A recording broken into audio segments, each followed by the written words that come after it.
Bismillahirrahmanirrahim. Assalamualaikum warahmatullahi wabarakatuh. Waalaikumsalam warahmatullahi wabarakatuh. Yang terhormat Ibu Suharti SPD selaku Kepala SDN Kelapa II tanggal 1 pagi. Yang kami hormati Bapak Dedi Rusmana SPD selaku Wakil Kepala SDN Kelapa II tanggal 1 pagi. Yang kami hormati Bapak Ibu Guru SDN Kelapa II tanggal 1 pagi. Dan yang kami hormati Ibu Dian Kartika sahabat ini MPD selaku narasumber dari diseminasi pengimbasan modul 1 alam budaya positif.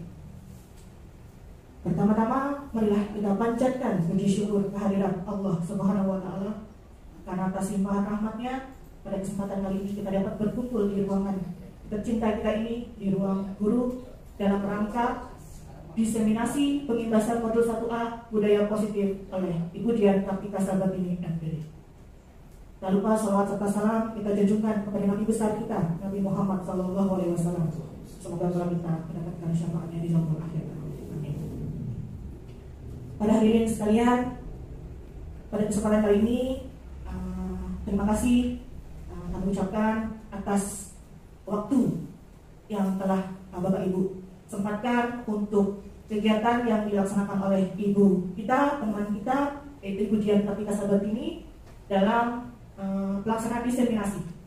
Oleh karena itu, marilah supaya kegiatan ini dapat berjalan dengan lancar, kita buka dengan basmalah. Bismillahirrahmanirrahim.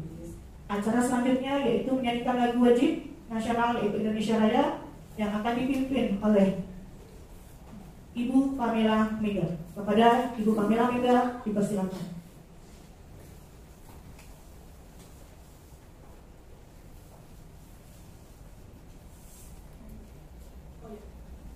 Pada hadirin dimohon berdiri.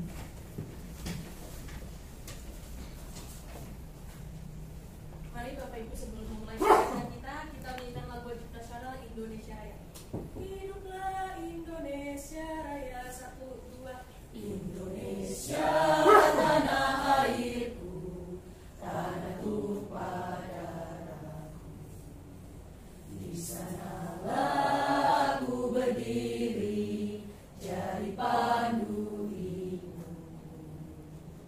Indonesia kebangsaanku, bangsa dan tanah airku. Marilah kita berseru, Indonesia bersatu. Hiduplah tanahku, hiduplah negeriku, bangsaku, rakyatku semuanya. Bangunlah jiwanya, bangunlah badannya untuk Indonesia Raya. Indonesia Raya, merdeka, merdeka, tanahku, negeriku yang ku cinta. Indonesia Raya, merdeka, merdeka, hiduplah Indonesia Raya. Indonesia Raya, merdeka, merdeka, tanahku, negeriku yang ku cinta. Indonesia Raya, merdeka, merdeka, hiduplah Indonesia Raya. Selesai. Hadirin dimohon duduk kembali. Acara selanjutnya yaitu sambutan pertama kepada Ibu Suharti SPD selaku Kepala SDN Kelapa II tanggal 1 pagi. Kepada Ibu Suharti kami persilakan.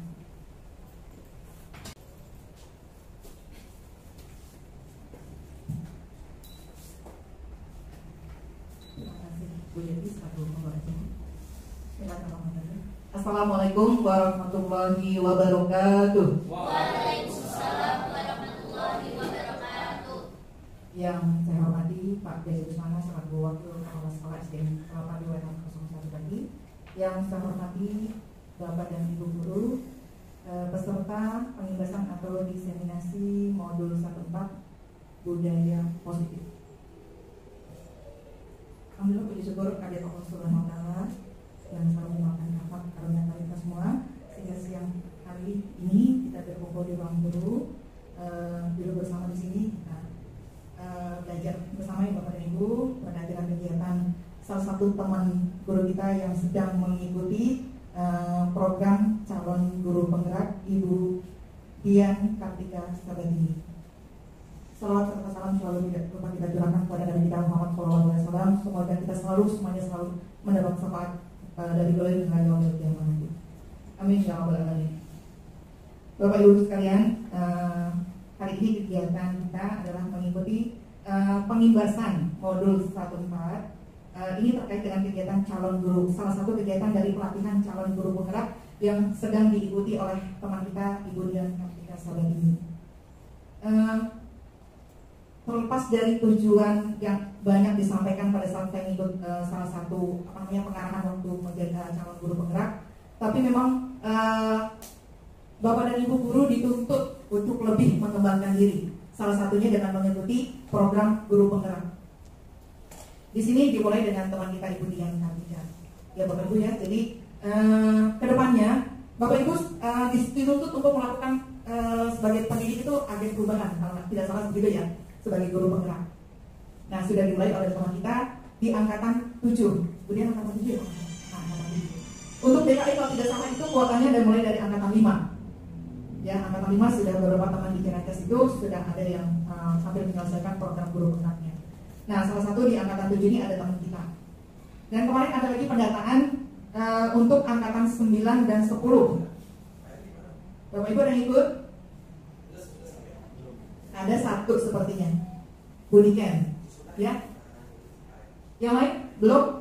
Atau masih nunggu selesai teman kita Budian dulu sama Budiken baru nyusul? Ya. Gitu ya. Oke, ditunggu berarti, ya. Ditunggu untuk angkatan berikutnya. Saya juga kemarin coba buka SIM PKB, saya juga pengen ikut PP, pengajar praktiknya. Cuma kemarin karena saya mencoba ikut mendaftar, kemudian sementara deadline itu kalau nggak salah tinggal seminggu dan banyak poin yang harus diisi, antara lain menyiapkan dokumen-dokumen juga, persiapan membekali diri jika nanti ada wawancara, ada tes, terus kemudian ada kalau tidak salah ada simulasi mengajarnya juga kan, seperti itu ya. Bu Niken sudah belum? Oh belum, salah satunya itu.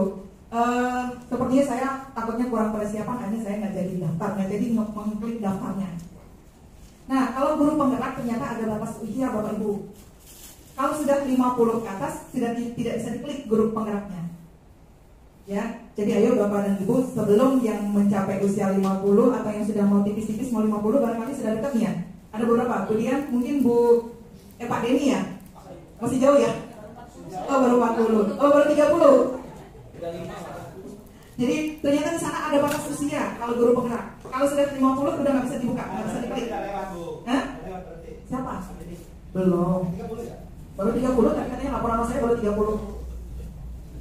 Jadi rangkaiannya banyak yang harus diikuti oleh teman kita calon guru penggerak. Salah satunya adalah pengimbasan atau diseminasi modul 1/4 terkait dengan budaya positif. Nanti apa saja mungkin barangkali nanti yang akan disampaikan oleh teman kita nanti dari mari teman-teman kita ikuti bersama. Ini salah satu yang harus dilakukan, salah satu poin ya, salah satu yang harus dilaksanakan oleh Bu Dian sebagai peserta calon guru penggerak. Jadi mari kita bantu, mari kita bantu kegiatan kita pada hari ini kurang lebih 1 jam. Kurang lebih 1 jam kita menyimak nanti apa yang disampaikan oleh Bu Dian Kartika. Artinya keberhasilan Bu Dian, keberhasilan untuk kita semua, kita dukung sama-sama kegiatan yang sedang dilakukan oleh teman kita. Ya Bapak Ibu ya, mohon kesediaannya karena Bu Dian juga sudah cerita saya Bu, saya minta izin untuk melakukan kegiatan pada hari Senin, minta bantuan teman-teman ikut menyimak apa yang nanti disampaikan oleh Bu Dian.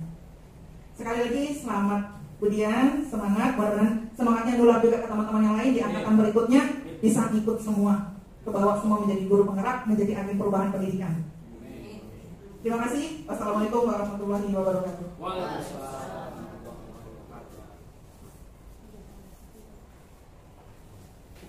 Baik, terima kasih kepada Ibu atas sambutannya. Acara selanjutnya yaitu adalah acara inti, yaitu adalah pengimbasan modul 1A budaya positif yang akan disampaikan oleh Ibu Dian Kartika Sabandini MPD. Kepada Ibu Dian Kartika kami bersiap.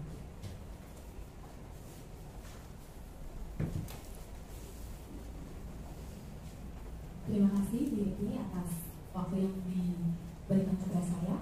Yang terhormat Ibu Kepala Sekolah SDN Kelapa Dowena 01 Pagi, Ibu Suharti SPD. Yang terhormat Bapak Wakil kita, Bapak Denny Rusmana SPD, dan Bapak Ibu Guru yang hadir dalam pertemuan pada hari ini. Terima kasih atas kesediaan Bapak Ibu dalam acara diseminasi atau pengimbasan modul 1.4 budaya positif yang sudah saya lakukan, yang sudah saya terima dalam rangkaian pendidikan calon guru penggerak angkatan 7. Bapak Ibu, saya di sini bukan mau menggurui atau sebagai narasumber, tapi saya yakin saya hanya sekedar sharing bagaimana pengalaman dan apa yang ada dalam rangkaian program pendidikan guru penggerak. Salah satunya adalah budaya positif. Budaya positif. Apa makna dari budaya positif? Nah, Bapak Ibu, adakah yang mau mengutarakan apa sih budaya positif itu? Mungkin Pak Denny.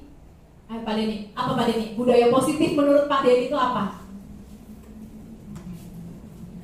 Baik, Bu Dian, terima kasih waktunya. Menurut saya budaya positif adalah budaya yang memang membawa nilai baik yang dapat kita berikan dan juga kita contohkan kepada anak didik karena memang kita berada di lingkungan pendidikan. Ini Bu Dian. Oke, terima kasih Pak Denny. Beri tepuk tangan dulu untuk Pak Denny. Terima kasih Pak Denny. Jadi seluruh rangkaian yang untuk membuat positif anak itu budaya positif. Nah, pertanyaan selanjutnya adalah sudahkah kita melakukannya, Bapak Ibu? Sudah atau belum Bapak Ibu? Sudah. Sudah? Yakin? Yakin ya. Karena sekolah kita termasuk sekolah adiwiyata, sekolah ramah anak. Tentu saja budaya positif yang ada di sekolah ini sudah terjadi. Nah, apa sih bedanya dengan yang ada di dalam program guru penggerak ini? Mari kita simak ya bersama-sama. Nah, jadi ini adalah contoh-contoh budaya positif yang sudah ada di sekolah kita. Mulai dari awal anak-anak masuk, kita sudah melihat anak-anak dan kita ada guru piket untuk menyambut anak-anak 5S dan juga di sini ada membuang sampah karena kita juga termasuk adiwiyata, membuang sampah pada tempatnya dan sesuai dengan warnanya, warna merah, kuning dan hijau. Dan juga di sini kita ada apel. Dari hari Senin kita ada pramuka, hari Selasa kita ada pokja. Hari Senin kita ada upacara ya Bapak Ibu ya, maaf. Hari Senin kita ada upacara, hari Selasa pokja, hari Rabu kita ada pramuka, hari Kamis kita ada senam bersama, dan hari Jumat kita ada bimroh untuk anak-anak yang agama Islam dan juga agama Kristen dan Katolik. Nah, juga di kelas di sekolah kita sudah ada kantin sehat. Di sini anak-anak diminta untuk menerapkan antri, di mana di situ adalah salah satu budaya positif juga. Nah, budaya positif di sekolah adalah nilai-nilai, keyakinan dan kebiasaan-kebiasaan di sekolah yang berpihak pada murid agar murid dapat berkembang menjadi pribadi yang kritis, penuh hormat dan bertanggung jawab. Nah, seperti yang tadi sudah disampaikan oleh Pak Denny ya Bapak Ibu ya, bahwa budaya positif itu penuh nilai-nilai untuk anak agar dapat menjadi pribadi yang kritis, penuh hormat dan juga bertanggung jawab. Nah, yang kedua mengenai perubahan paradigma. Nah, pembelajaran paradigma baru merupakan pembelajaran yang berorientasi pada penguatan kompetensi dan pembelajaran karakter yang sesuai dengan nilai-nilai Pancasila. Pembelajaran paradigma baru memastikan praktik pembelajaran yang berpusat pada murid, yang mana setiap murid belajar sesuai dengan kebutuhan dan tahap perkembangannya. Seperti yang kita ketahui bersama bahwa sekolah kita termasuk juga sekolah yang menerima anak berkebutuhan khusus. Di sini ada perbedaan bagaimana kita metode untuk mempelajarkan anak-anak yang spesial ini. Nah, jadi itulah pembelajaran di paradigma baru. Kalau yang dulu mungkin adalah guru itu sebagai pusat pembelajaran. Guru sebagai pusat pembelajaran, di mana-mana itu unsurnya guru. Namun di paradigma baru ini kita ubah bahwa anak itu adalah sumber belajar. Mereka tahu mau belajar seperti apa. Jadi pembelajaran yang berpusat pada murid. Nah, dalam perubahan paradigma ini, kita mempertimbangkan perkembangan, pertumbuhan, dan karakteristik siswa. Yang kedua juga membangun kapasitas untuk menjadi pembelajar sepanjang hayat. Jadi kita terus-menerus untuk belajar, untuk mengerti karakter anak itu seperti apa. Setiap tahun kita kan berubah muridnya. Mungkin ada yang berubah, mungkin ada yang sama. Nah, disitulah kita mempelajari anak, bagaimana karakter anak itu, bagaimana metode yang tepat untuk membelajarkan anak tersebut, dan juga mendukung perkembangan kompetensi dan karakter peserta didik secara holistik. Pembelajaran yang relevan, yaitu pembelajaran yang dirancang sesuai konteks, lingkungan, dan budaya peserta didik, serta juga melibatkan orang tua dan masyarakat sebagai mitra. Kalau di kita biasanya sebagai stakeholder. Jadi setiap ada acara event, kita juga melibatkan stakeholder yang ada di sekolah kita. Nah, ini adalah contoh-contoh kegiatan yang sudah di kelas saya lakukan. Nah, yang pertama ini adalah kita melihat di sini anak-anak itu tampil. Jadi dalam pembelajaran, waktu itu pembelajarannya SPDP. Jadi ada nyanyian dan dia menampilkan gerakan-gerakan dalam nyanyian Desaku Yang Kucinta. Seperti itu. Bapak Ibu bisa nyanyinya? Kita mungkin biar gak kantuk, nyanyi dulu ya Desaku Yang Kucinta ya. Oke, 1, 2, 3. Desaku yang kucinta, pujaan hatiku, tempat ayah dan bunda, dan handai taulanku. Tak mudah ku lupakan, tak mudah bercerai, selalu ku rindukan desaku yang pernah. Oke. Terima kasih Bapak Ibu. Jadi anak-anak di kelas 2 menyanyi lagu itu dan juga mereka membuat gerak dan lagu. Dan itu semua berlangsung selama proses pembelajaran di sekolah. Tidak sampai ke rumah. Karena kalau sudah ke rumah kadang-kadang orang tua banyak ikut campurnya daripada anaknya. Jadi di sini kita melihat bahwa pembelajaran itu biar anak-anak untuk menggali potensi-potensi yang anak miliki. Dan juga yang kedua ini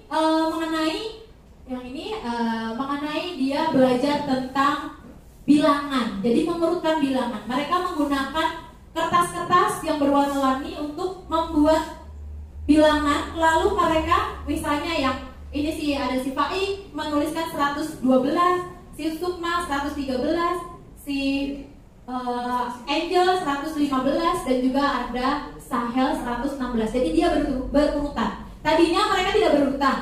Lalu kita sampaikan kepada anak-anak, ayo anak-anak berurutan dari kanan ke kiri, dari besar ke kecil, atau dari kecil ke besar, seperti itu. Jadi anak-anak bergerak dan juga tidak hanya otaknya yang bergerak, tapi juga fisiknya ikut bergerak. Lalu di bawah ini mereka sedang mempresentasikan apa yang dimaksud dengan sisi, lalu apa yang dimaksud dengan titik sudut, dan juga mengenai rusuk. Jadi di situ ada pembelajaran mengenai bangun ruang, di mana anak-anak membuat bangun ruang, ada limas, ada persegi, dan lalu dalam kelompok-kelompoknya dia mempresentasikan bangun ruang yang mereka buat. Lalu kita lihat di sini juga ada mengenai mereka ini sedang jualan, jadi pasar kelas. Nah, di pasar kelas ini ada pembelajaran untuk menyenangkan anak. Jadi anak ada bergerak untuk bagaimana caranya agar makanan dia itu dapat laris seperti itu. Lalu mereka menghitung berapakah keuntungan, berapakah modalnya. Lalu yang terakhir ini masih mengenai bilangan. Di situ ada warna merah, hijau, dan kuning. Warna merah itu untuk ratusan, warna kuning untuk puluhan, dan warna hijau itu untuk satuan. Nah, di sini anak-anak di depan, lalu mereka sedotan-sedotan itu ada di depannya, lalu saya mengutarakan mereka secara cepet-cepetan gitu ya. Jadi mereka mencari angka yang saya masuk. Misalnya 275. Nah, mereka cari tuh ada berapa merahnya, ada berapa kuningnya, ada berapa hijaunya. Nah, di sini juga anak ikut bergerak dan juga mereka merangsang karena beraktivitas dan senang dalam pembelajaran. Nah, ini yang sering masih miskonsepsi tentang teori kontrol. Yang pertama tentang ilusi guru mengontrol murid. Bapak Ibu, misalnya ada dua kepala tangan kita mengepalkan sesuatu yang sangat berharga. Lalu ada teman lain yang membujuk untuk memberikan sesuatu yang berharga itu. Apakah kita akan memberikannya? Tentu saja tidak ya. Kita akan bagaimana mempertahankan nilai itu. Nah, anak-anak juga seperti itu Bapak Ibu. Jadi misalnya kita mengontrol murid itu bukan dari motivasi pribadinya, tapi suatu saat kalau kita hanya mengontrol murid tersebut, misalnya tidak boleh jajan di luar atau tidak boleh terlambat, kalau bukan dari motivasi diri sendiri murid tersebut, kita hanya akan hal itu kalau berulang-ulang akan tidak dilaksanakan kembali. Mereka hanya takut sama gurunya, tapi bukan dari dalam dirinya untuk berubah menjadi lebih baik. Nah, lalu yang kedua adalah ilusi bahwa semua penguatan positif efektif dan bermanfaat. Nah, ini lagi-lagi, meskipun itu penguatan positif, misalnya kamu kalau tidak belajar, kamu tidak akan bisa. Itu yang dilakukan terus, namun lama-kelamaan karena ini bukan motivasi dari dirinya, dia akan tidak belajar juga kalau kita tidak mengingatkan. Seperti itu. Lalu yang ketiga, ilusi bahwa kritik dan membuat rasa bersalah mampu menguatkan karakter. Nah, ini yang masih sering kita lakukan adalah membuat rasa bersalah. Apabila ada anak yang tidak terlambat atau tidak memakai seragam yang lengkap, kita akan membuat anak itu merasa bersalah. Nah, itu tidak menguatkan karakter dia untuk lebih berdisiplin, tapi itu akan membuat dia hanya takut saja.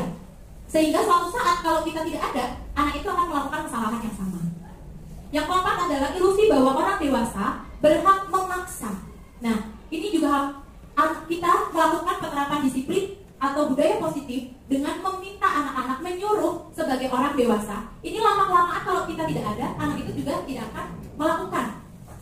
Jadi kalau bukan dari motivasi intrinsik dari dirinya, dari murid itu, mereka akan melakukan kesalahan-kesalahan yang salah, melakukan kesalahan-kesalahan lagi seperti itu. Jadi mereka disiplinnya itu bukan karena mereka memang ingin disiplin, tapi mereka disiplin karena mereka takut. Padahal bahwasanya pembelajaran dan kedisiplinan itu untuk menguatkan karakter anak-anak. Nah, lalu bagaimana kita harus bertindak? Nah, kita harus mengubah paradigma stimulus respons ke dalam pendekatan teori kontrol. Nah, jika stimulus respons itu ya realitasnya kebutuhan kita itu sama, tapi nah, dalam teori kontrol tentang dunia, kalau teori kontrol itu realitasnya itu kebutuhan kita itu berbeda loh. Mungkin kebutuhan anak saat itu dia butuh dikasih tahu dengan kasih sayang, tapi kita malah membentaknya agar mereka bisa taat sama kita. Nah, seperti itu. Lalu semua orang melihat hal yang sama. Di teori kontrol tentang dunia itu setiap orang memiliki gambaran yang berbeda-beda. Lalu kita mencoba mengubah orang agar berpandangan sama dengan kita. Di teori kontrol tentang dunia, harusnya kita berusaha memahami pandangan orang lain tentang dunia. Jadi kita tidak memaksakan pandangan kita terhadap orang lain, atau dalam hal ini terhadap anak. Kalau kita berpandangan bahwa hal ini terbaik untuk anak, padahal mungkin pandangan anak itu tidak. Nah, ini yang harus kita ubah. Lalu orang lain bisa perilaku buruk dilihat sesuatu kesalahan. Jadi ada perilaku buruk, misalnya anak tidak disiplin, itu dilihat sebagai kesalahan. Di teori kontrol ini, semua perilaku memiliki tujuan. Bahkan anak yang tidak disiplin pun ada tujuannya. Nah, di sini kita diminta untuk meluruskan anak dengan bertanya dulu, apa sih tujuan kalian kok melakukan hal tersebut? Seperti itu. Lalu orang lain bisa mengontrol saya. Ya, ini anak-anak, orang lain itu bisa mengontrol saya, padahal hanya kita sendiri yang bisa mengontrol diri kita. Jadi kalau anak-anak mau melakukan sesuatu, sebenarnya dia sendiri yang kontrol. Kalau kita mengontrol anak, suatu saat kita nggak ada, anak itu tidak akan melakukan peraturan-peraturan yang sudah ada dan sudah ditetapkan seperti itu. Lalu saya bisa mengontrol orang lain. Bahwasanya kita itu tidak bisa mengontrol orang lain. Kalau orang lain mengatakan tidak, kita tidak bisa mengontrol orang lain tersebut. Lalu pemaksaan ada pada saat bujukan gagal. Di teori kontrol adalah kolaborasi dan konsensus menciptakan pilihan-pilihan baru. Jadi anak diminta untuk ada pilihan-pilihan bagaimana dia akan berubah seperti apa untuk menjadi yang lebih baik. Lalu modal berpikir menang atau kalah. Nah, di sini di teori kontrol modal berpikirnya itu menang sama menang. Bagaimana kita menyelesaikan permasalahan itu, kita juga menang, dia juga menang. Guru mendapatkan tujuan dari pembelajaran dan murid juga mendapatkan apa yang mereka mau, seperti itu. Lalu disiplin positif. Nah, kata disiplin seringkali dikaitkan dengan tata tertib, teratur, kepatuhan pada peraturan, dan juga sering-sering dihubungkan dengan hukuman. Padahal sesungguhnya berbeda, karena belajar dengan disiplin tidak harus dengan memberikan hukuman. Justru hal atau salah satu alternatif terakhir. Jadi hukuman itu kalau bisa tidak ada dan tidak perlu digunakan sama sekali. Nah, Diane menyatakan bahwa arti kata disiplin berasal dari kata Latin disiplina, yang artinya adalah belajar. Kata disiplin juga berasal dari akar kata yang sama dengan disiplin atau murid atau pengikut. Untuk menjadi seorang murid atau pengikut, seseorang harus paham betul alasan mengapa mereka mengikuti suatu aliran atau ajaran tertentu. Sehingga motivasi yang terbangun adalah motivasi intrinsiknya, bukan ekstrinsik. Jadi motivasi yang ada dalam diri siswa. Nah, disiplin positif sebagai cara untuk membentuk karakter positif dengan menerapkan nilai-nilai universal dengan melihat motivasi internal, sehingga pembentukan karakter murid bukan karena ada penghargaan atau hukuman, tapi termotivasi dari diri sendiri. Nah, ada 3 menurut teori motivasi perilaku manusia itu ada 3. Yang pertama, untuk menghindari ketidaknyamanan atau hukuman. Ya, misalnya apa yang akan terjadi apabila saya tidak melakukannya? Kalau tidak melakukannya akan mendapatkan hukuman. Nah, ini adalah motivasi eksternal. Lalu yang kedua, untuk mendapatkan imbalan dari orang lain atau institusi, misalnya dengan pertanyaan apa yang akan saya dapatkan apabila saya melakukannya. Nah, di sini juga merupakan motivasi eksternal. Kita pernah mungkin di dalam kelas saya, jadi anak-anak itu kalau nilainya 100 saya kasih permen 1. Nah, kalau ada yang satu hari itu ada 200 dikasih permen 2. Lama-kelamaan karena ini merupakan penghargaan atau hadiah reward gitu ya. Ternyata hal ini lama-lama anak itu nggak puas kalau cuma dikasih 1 atau 2 atau 3. Dan disinilah akan mengendor semangatnya untuk belajar. Karena hal itu merupakan motivasi dari luar. Nah, yang paling akan kita gali adalah motivasi internal, yaitu untuk menghargai diri sendiri, menjadi insan sesuai harapan kita. Saya akan menjadi orang yang seperti apa bila saya melakukannya. Jadi dari anak itu sendiri. Makanya motivasi internal itu tujuannya adalah untuk disiplin positif. Nah, ada 5 kebutuhan dasar manusia. Yang pertama adalah kebutuhan untuk bertahan hidup. Yang kedua adalah cinta, kasih, dan sayang. Makanya pembelajaran di kelas rendah dan di kelas tinggi itu agak berbeda. Lalu yang ketiga untuk kebebasan. Jadi kita itu butuh bebas. Nah, yang keempat adalah kesenangan. Jadi kebutuhan dasar manusia itu yang keempat adalah kesenangan. Apakah kita melakukan itu untuk kesenangan, atau kebebasan, atau cinta kasih, atau kebutuhan untuk bertahan hidup? Dan juga yang kelima adalah kekuasaan. Mungkin kita guru-guru butuh kekuasaan untuk anak-anak gitu. Jadi kita berkuasa atas anak-anak agar anak-anak itu nurut sama kita, seperti itu. Lalu di sini ada posisi kontrol guru. Ada 5 posisi kontrol. Yang pertama adalah penghukum. Jadi guru yang penghukum adalah seorang penghukum dan bisa menggunakan hukuman fisik ataupun hukuman verbal. Yang kedua adalah posisi sebagai pembuat orang merasa bersalah. Nah, biasanya guru akan bersuara lebih lembut tapi dia nusuk seperti itu. Jadi anak-anak itu dibuat menjadi merasa bersalah. Lalu guru sebagai teman. Nah, di sini guru pada posisi ini tidak akan menyakiti murid, namun akan tetap berupaya mengontrol si murid melalui persuasi. Jadi berupaya untuk mengontrol murid seperti apa? Seperti yang dia mau, seperti itu. Lalu sebagai monitor atau pemantau. Kalau memonitor berarti mengawasi anak. Dan yang kelima adalah posisi sebagai manajer. Nah, respon yang menunjukkan tanggung jawab guru dalam posisi terakhir, manajer adalah posisi mentor, di mana guru berbuat sesuatu bersama dengan murid, mempersilahkan murid mempertanggungjawabkan perilakunya, mendukung murid agar dapat menemukan solusi atas permasalahannya sendiri. Jadi di sini kita berharap bahwa guru-guru bisa untuk menjadi posisi kontrol manager. Jadi apabila ada anak yang bersalah, kita flashback dulu. Kenapa sih? Apa tujuan mereka melakukan hal itu? Apakah kebutuhan dasarnya mereka itu ada yang tidak tercover seperti itu? Lalu kita kembalikan lagi ke anak. Apakah hal itu baik jika dilakukan? Anak akan berpikir, apakah hal itu baik atau tidak? Nah, selanjutnya kita menuntut anak untuk mencari solusi. Bagaimana dia untuk mencari solusi permasalahannya sendiri, sehingga dia mau berubah itu dari motivasi intrinsiknya atau di dalam dirinya sendiri. Oke, nah di sini ada 5 ya posisi kontrol. Misalnya kalau penghukum itu dia itu biasanya mau kata-katanya itu kalau kamu tidak melakukannya, awas ya. Nah itu dia sebagai penghukum. Lalu kalau sebagai pembuat orang yang merasa bersalah, kamu seharusnya sudah tahu. Ibu lelah sekali mengatakannya. Ibu stres gara-gara kamu. Nah ini lebih lembut suaranya, namun dia membuat anak itu merasa bersalah. Dan ini akibatnya adalah anak merasa ketergantungan.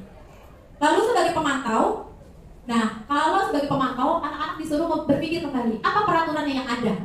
Nah namun di sini hasilnya dia akan menyesuaikan diri, ya. Tapi apabila diawasi saja, kalau tidak diawasi, kemungkinan anak-anak tidak akan melakukan kedisiplinan.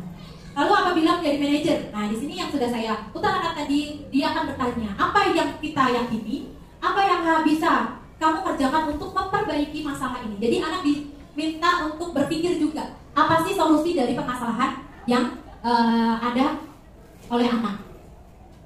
Oke, selanjutnya dampak pada murid ini, kalau kita sebagai guru penghukum, dampaknya anak itu akan mengulangi kesalahan lagi karena kita ditakuti seperti itu.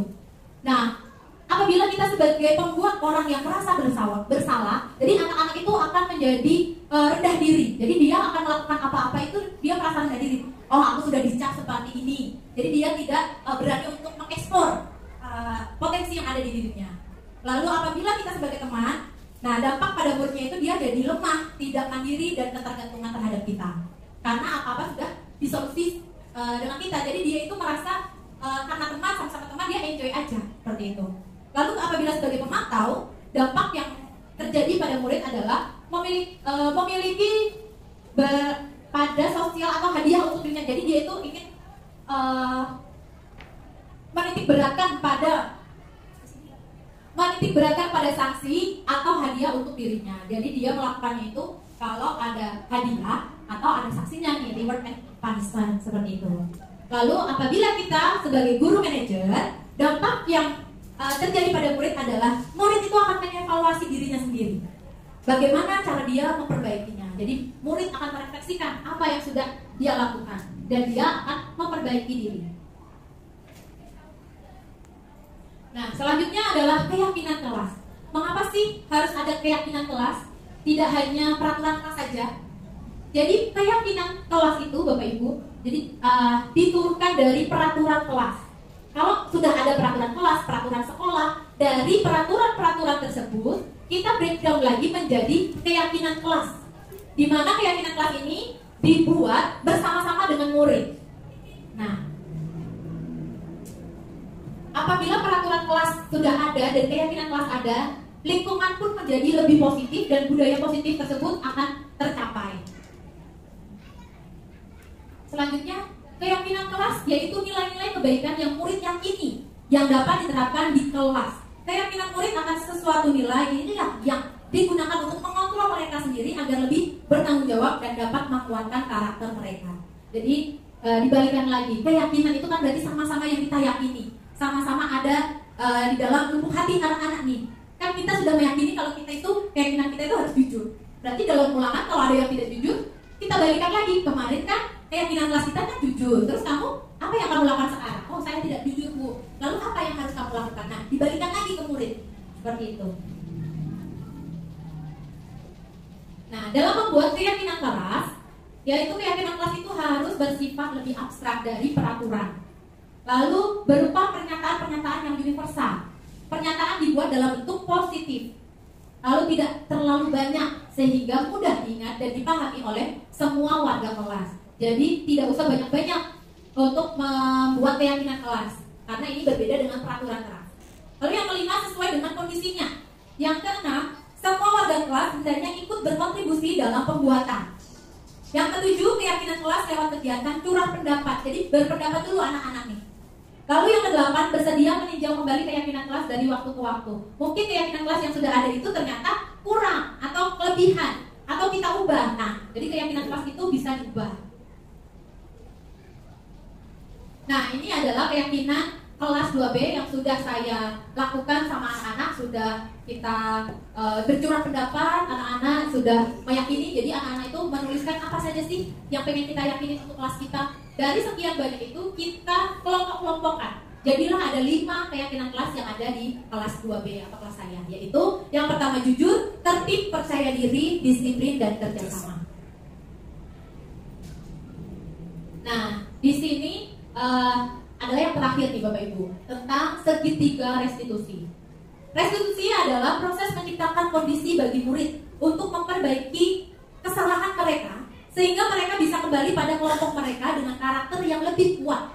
Jadi kalau anak-anak itu melakukan hal-hal yang tidak sesuai dengan keyakinan kelas, kita kembalikan lagi sehingga dia belajar dari kesalahan tersebut, sehingga karakternya itu nanti akan lebih kuat lagi. Nah, segitiga restitusi adalah suatu tahapan bagaimana restitusi itu bisa dijalankan. Nah, segitiga restitusi itu ada 9 ciri-cirinya. Yang pertama, bukan untuk menebus kesalahan, namun untuk belajar dari kesalahan. Nah, kita sering nih kalau ada anak-anak melakukan kesalahan, diminta untuk misalnya ngepel. Nah, itu untuk menebus kesalahan, bukan untuk belajar dari kesalahan. Lalu yang kedua, memperbaiki hubungan. Nah, karena anak itu melakukan kesalahan, hubungan kita dengan anak-anak kan agak renggang karena dia takut. Nah, dengan restitusi ini dia akan lebih dekat lagi. Jadi hubungannya diperbaiki lagi. Yang ketiga adalah tawaran, bukan paksaan. Kadang-kadang kita langsung menjudge anak untuk melakukan yang kita mau. Artinya kita memaksa anak tersebut, bukan menawarkan. Jadi kalau di dalam restitusi ini kita tawarkan bagaimana sih solusi untuk agar anak ini tidak melakukan kesalahan lagi. Lalu yang keempat adalah restitusi menuntut untuk melihat ke dalam diri. Jadi bukan kita dan anak, tapi kita menuntut anak untuk melihat ke dalam dirinya sendiri. Apa yang sudah dia lakukan, apa yang kesalahan apa yang mereka lakukan, dan bagaimana cara untuk memperbaiki kesalahan tersebut. Lalu yang kelima, restitusi mencari kebutuhan dasar yang mendasari tindakan. Jadi ada 5 kebutuhan dasar manusia itu. Di bagian mana sih anak-anak itu tidak mendapatkan sehingga dia melakukan kesalahan. Nah, dalam restitusi ini dia mencari mana kebutuhan dasar murid itu yang tidak tersampaikan atau tercukupi seperti itu. Lalu yang keenam adalah restitusi diri adalah cara yang paling baik untuk memperbaiki diri. Nah, untuk memperbaiki diri itu dengan cara restitusi. Lalu yang ketujuh, restitusi fokusnya pada karakter anak, bukan pada tindakan. Jadi bukan pada melakukan apanya, tapi pada karakter yang akan dibangun pada anak. Yang kedelapan, restitusi fokus pada solusi. Nah, di sini anak diminta untuk mencari solusi bagaimana agar dia bisa berubah karena mereka melakukan kesalahan. Yang kesembilan, restitusi mengembalikan murid yang berbuat salah kepada kelompoknya. Jadi kalau ada anak yang salah, lalu kita lakukan restitusi, dia akan kembali lagi kepada kelompok tersebut karena dengan keyakinan yang sama. Nah, di sini ada segitiga restitusi. Yang pertama adalah validasi tindakan yang salah. Kita tanyakan dulu apabila anak melakukan tindakan yang salah, kita tanyakan dulu kepada anak, apa alasan kamu melakukan hal yang tidak baik tersebut? Lalu menstabilkan identitas. Di sini kita menstabilkan identitas anak. Jadi anak yang pertama itu memvalidasi dulu ya, apakah alasan kamu. Lalu kita juga masuk ke dalam anak. Misalnya seperti ini, baik Bapak kira apa yang kamu lakukan sebenarnya juga pernah dilakukan oleh orang lain. Bapak juga dulu pernah tidak bersungguh-sungguh dalam belajar. Namun tentunya kalau kita berbuat salah harus diperbaiki ya. Nah setelah itu kita menanyakan keyakinannya. Bagaimana kalau sudah tahu bahwa itu salah? Selanjutnya Bapak ingin tahu, kelak kamu ingin menjadi orang yang seperti itu terus atau tidak? Lalu apakah kamu sudah punya bayangan nanti kamu ingin menjadi apa? Lalu bagaimana komitmen kamu untuk mewujudkan keinginan kamu itu? Rencana apa yang akan kamu lakukan untuk memperbaiki cara belajarmu di semester genap nanti? Misalnya seperti itu. Jadi tidak ada keharusan yang mana yang harus dilakukan. Nah contohnya seperti ini Bapak Ibu. Jadi dalam segitiga restitusi itu menangani siswa yang bermasalah. Nah si Angel ini dia terlambat sekolah. Jadi ia tibanya pukul 6.30, sedangkan pembelajaran atau pembiasaan kita itu kan dimulai pukul 6.15. Ia tetap mengikuti pembiasaan dengan izin guru piket. Nah, bagaimana kita melakukan tindakan terhadap Angel dalam segitiga restitusi ini?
Jadi si Angel ini terlambat ke sekolah. Lalu kita sebagai guru menanyakan dulu, kenapa sih kamu terlambat?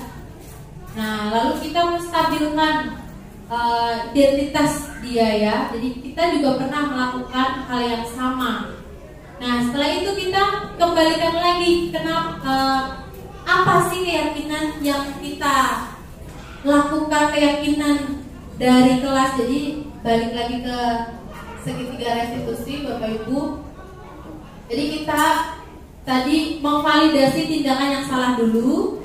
Jadi kenapa Angel terlambat, lalu anak tersebut akan mengutarakan mengapa, alasan-alasan apa yang dia lakukan. Lalu yang kedua adalah menstabilkan identitas. Nah, lalu dalam menstabilkan identitas ini kita membuat agar anak itu tidak merasa bersalah bahwa kesalahan yang sudah dilakukan anak tersebut pernah juga orang lain lakukan. Bukan hanya dia kok yang berbuat salah, tapi orang lain juga pernah berbuat salah. Bahkan kita sendiri pernah melakukan hal yang sama. Nah, itu dalam menstabilkan identitas, sehingga dia akan mengungkapkan, lebih percaya lagi sama kita. Lalu yang ketiga, menanyakan keyakinan. Nah, kalau dia sudah mengutarakan, lalu kita sudah menetralisir ya. Jadi kita juga pernah sama kok kayak Angel. Lalu kita tanyakan lagi, tapi yang dilakukan itu hal yang baik atau tidak?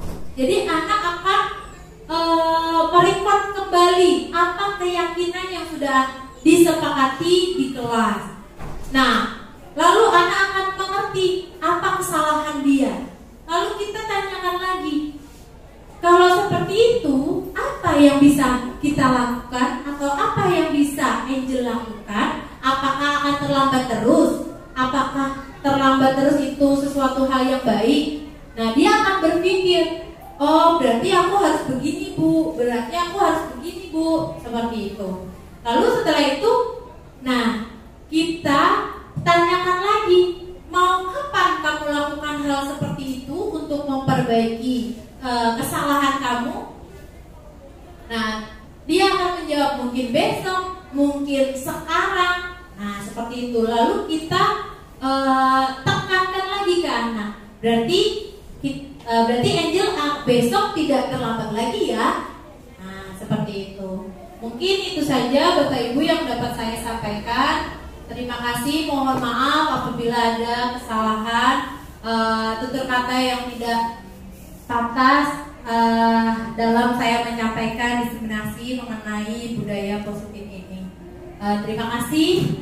Waktu saya kembalikan kepada Ibu Yenti. Terima kasih Bapak Ibu. Telah kita saksikan bersama diseminasi budaya positif dari Ibu Dian Kartika. Mudah-mudahan apa yang telah disampaikan menjadikan modal kita lagi untuk memberikan positif, kegiatan-kegiatan positif bagi anak. Baik, apakah dari Bapak Ibu ada yang ingin disampaikan atau ada yang ingin ditanyakan? Cukup, luar biasa penjelasannya, sangat jelas. Penjelasannya pengen kemudian ketika sangat jelas, sangat luar biasa. Terima kasih Bu Dian Kartika. Mudah-mudahan kegiatan-kegiatan positif lainnya bisa menular terus kepada kita semua. Amin. Sekian dari saya untuk penutup. Marilah kita bersama-sama membaca hamdalah. Alhamdulillahirabbil alamin. Wabillahi taufiq wal hidayah. Assalamualaikum warahmatullahi wabarakatuh. Waalaikumsalam warahmatullahi wabarakatuh.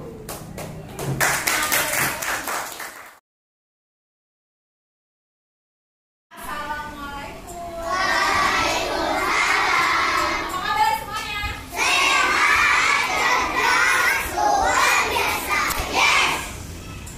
Sebelum kita mulai belajar, kita berdoa dulu ya. Yang ada berdoa anak. Siap. Membaca doa di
dalam satu kelompok.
Lagi ya. Oke. Aku di sini.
Ini tolong fotoin itu ya.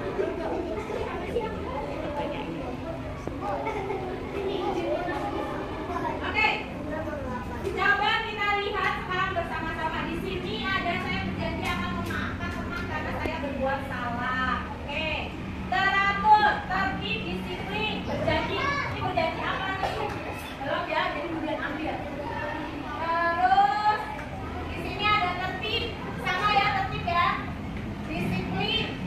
Aku suka belajar yang dulu aku memaafkan teman. Jadi memaafkan sama ya tadi ya. Dia kasih yang sama-sama jadi satu deh. Oke, yang pertama harus saling memaafkan. Tertib, tertib di antara di sini ya. Tertib. Aku mau memaafkan. Oke, disiplin. Tapi rasanya kayaknya oke, nggak apa-apa. Oke, di sini disiplin juga. Tadi sudah ya. Tertib, harus sopan, jujur. Harus ya berani maju ke depan. Kalau berani maju ke depan itu nama lainnya mana? Berani, percaya diri dan juga berani. Berani itu tadi percaya diri. Oke, bagus. Di sini sama ya, disiplin, tertib, jujur,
Buat keyakinan. Apa saja keyakinan kelas kita?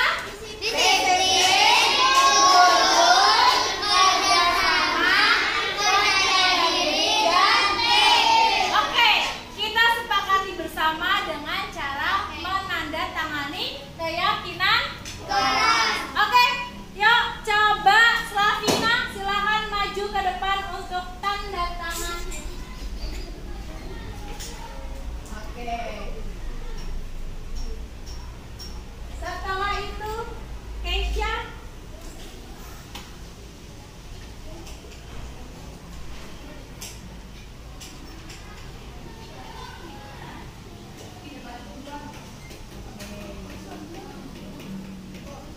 Setelah itu, Aulia, yuk.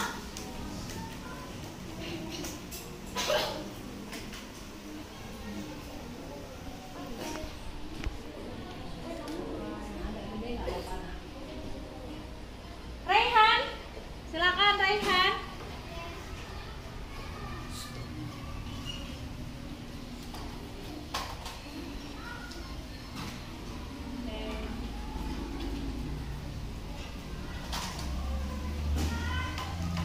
Rangga.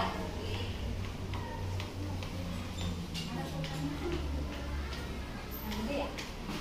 Oke.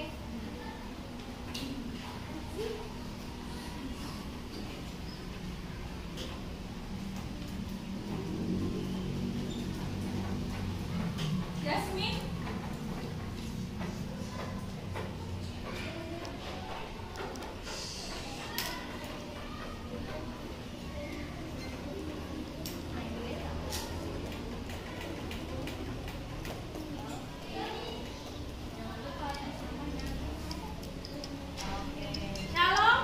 Shalom.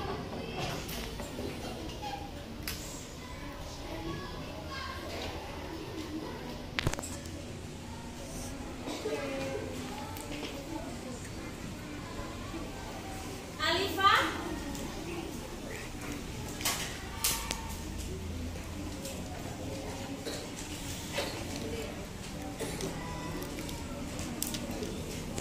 Baik.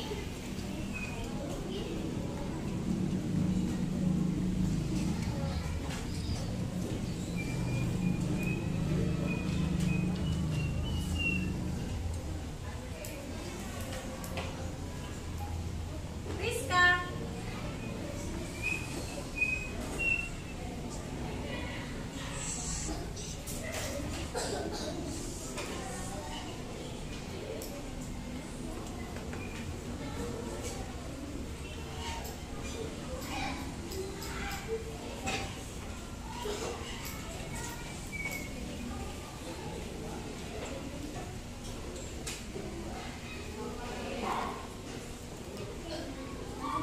Anak-anak, kemudian juga akan menandatangani kesepakatan kita. Oke?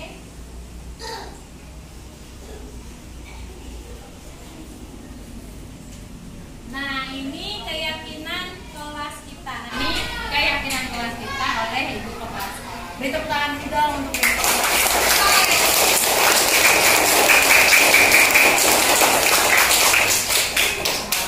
2B luar biasa keren. Nah, hebat. Ya, sudah membuat keyakinan kelas. Berarti disiplin, jujur, kerjasama, percaya diri, dan ini semua dilaksanakan ya, karena sudah membuat keyakinan kelas bersama-sama. Oke, Ibu tanda tangan ya.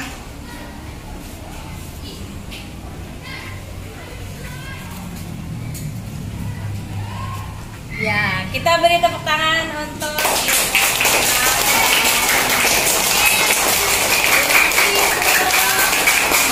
berarti sudah ditandatangani oleh kita semua. Berarti harus dijalankan dengan baik. Gitu ya? Ya, Bu. Oke, terima kasih semuanya. Terima kasih. Terima kasih Tia. Terima kasih anak-anak semuanya.